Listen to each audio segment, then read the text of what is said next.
Bonjour à toutes, bonjour à tous. Je suis vraiment désolée de ne pas pouvoir être avec vous aujourd'hui. Je suis retenue en Conseil des ministres.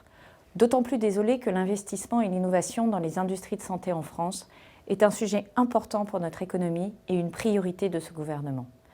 La France est en effet un marché particulièrement porteur pour la biotechnologie avec environ 900 startups dans ce domaine et 800 millions d'euros de fonds levés l'année dernière, ce qui nous place en première position européenne en termes de financement.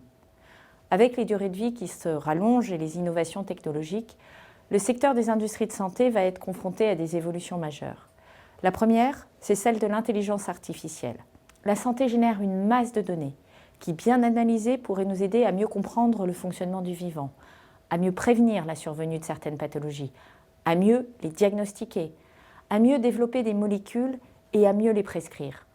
L'intelligence artificielle, c'est une clé pour permettre cette accélération. Je pense également à la révolution de la bioproduction, qui est une priorité du contrat stratégique de filière des industries de santé, dont le marché mondial devrait passer de 200 à 320 milliards d'euros d'ici 2028.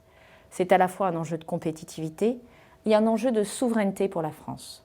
Afin de s'assurer que les investissements et la production au sein de ces secteurs stratégiques soient faits en France, nous avons renforcé la compétitivité de notre système fiscal, nous avons sanctuarisé les aides à l'innovation et nous avons simplifié l'accès à la propriété intellectuelle.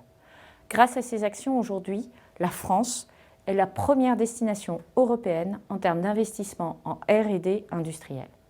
Cependant, nous devons aussi prendre en compte certains des problèmes propres aux industries de santé.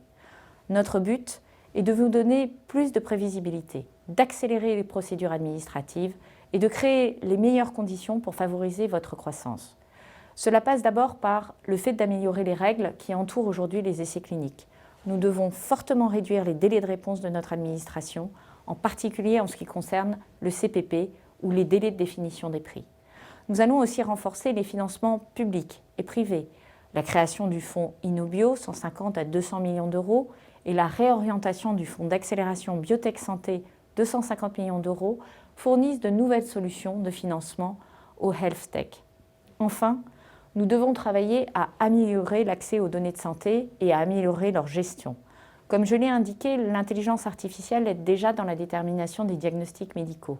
Et c'est pour cela que nous avons décidé de consacrer 30 millions d'euros de notre fonds pour l'innovation de rupture au sujet intelligence artificielle et diagnostic médical, et à l'identification de nouvelles solutions technologiques que nous pourrions promouvoir. Et parce que nous croyons fortement que les instituts et les industriels pourraient faire bien davantage grâce à un accès régulé aux données, nous avons aussi décidé de créer un Health Data Hub dont l'accès et l'utilisation seront régulés.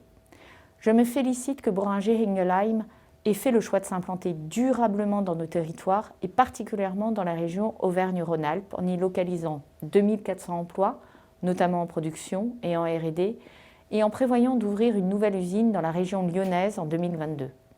Je crois que c'est la preuve que la France a tous les atouts pour être un leader mondial dans les industries de santé. Nous avons une longue tradition d'excellence médicale, un des meilleurs systèmes de santé au monde et une recherche avancée accompagnée d'une formation médicale de premier plan. J'espère que les rencontres et les interventions au cours de cette journée seront riches, car c'est ici, en France, que nous devons construire l'industrie médicale de demain. Je vous remercie.